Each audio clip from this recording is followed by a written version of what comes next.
Salam sehat bagi kita semua. Luka hati menjadi berkat. Seorang anak kecil yang sedang bermain, ia berlari-lari. Tiba-tiba sebuah sepeda menyerempetnya dan ia terjatuh. Kaki dan tangannya terluka. Anak itu menangis karena sakit.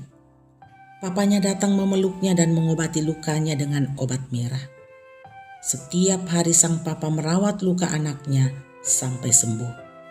Mungkin kita semua pernah mengalami luka fisik pada masa kecil ataupun saat ini. Namun, bagaimana jika hati kita yang terluka?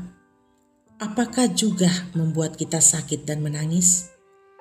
Amsal pasal 15 ayat 4 berkata, "Lidah lembut adalah pohon kehidupan, tetapi lidah curang melukai hati."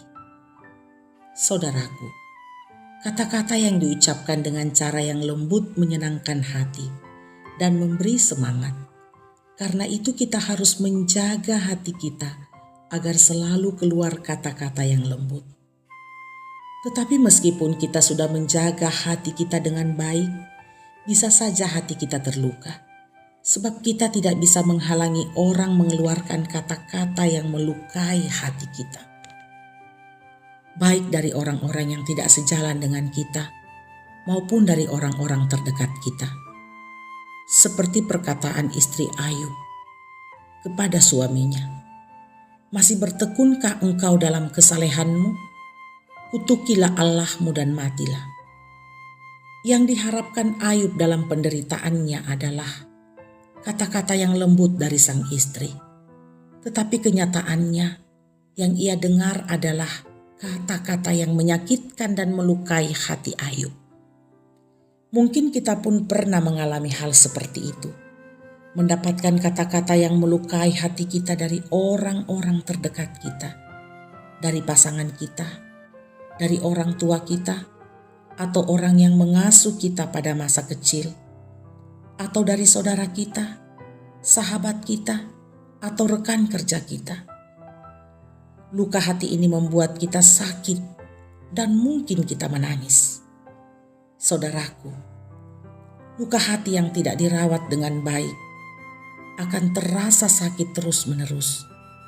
Seperti luka fisik, luka hati pun tidak bisa dibiarkan sampai infeksi.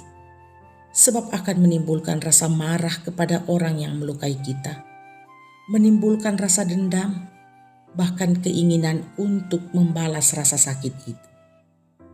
Lalu bagaimana menyembuhkannya? Dengan mengampuni. Kita mau mengampuni orang yang melukai kita, meskipun itu tidak mudah. Terkadang akan lebih perih, seperti mengoles obat merah pada luka yang masih basah. Akan perih, pedih.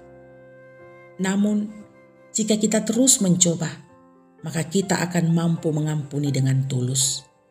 Seperti Yesus di kayu salib, mampu mengampuni dan mendoakan orang-orang yang menyakitinya.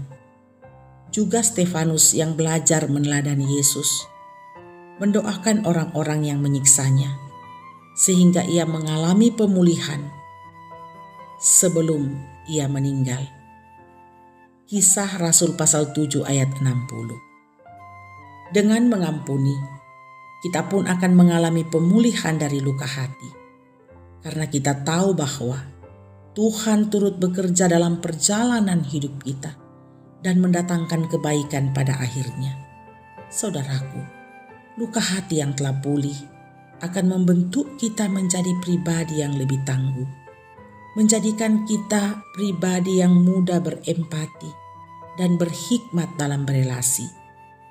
Viktor Frankl, seorang psikiater dan neurolog yang pernah menjadi korban kekejaman Hitler, berkata, "Semua penderitaan itu bermakna jika itu mengubah kita lebih baik." Saudaraku, luka hati yang telah pulih akan menjadi pembelajaran bagi orang lain dan dapat memberkati orang lain. Amin.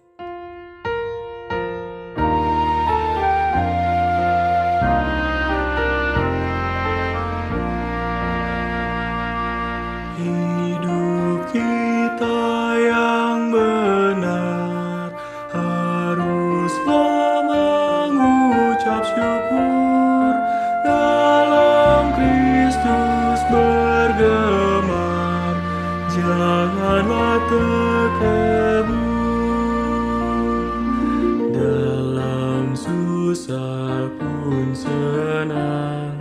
dalam segala hal. Aku bermazmur dan ucap syukur, itu kehendaknya.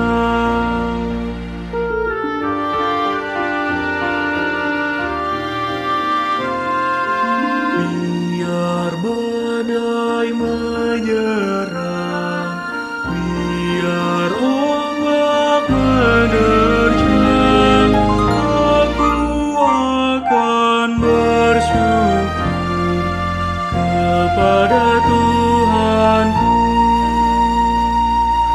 Dalam susah pun senang, dalam segala hal, aku bermazmur dan ucap syukur, itu kehendaknya.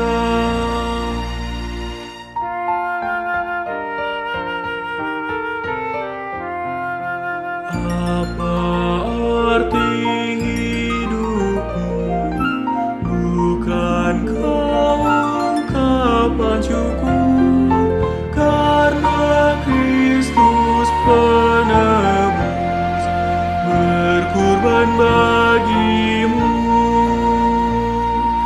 Dalam susah pun senang, dalam segala hal, aku bermazmur dan ucap syukur, itu kehendaknya.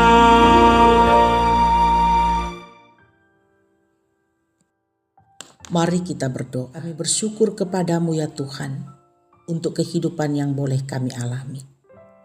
Kami diinspirasi oleh firman merawat luka hati kami hingga pulih. Roh Kudus, tolonglah kami.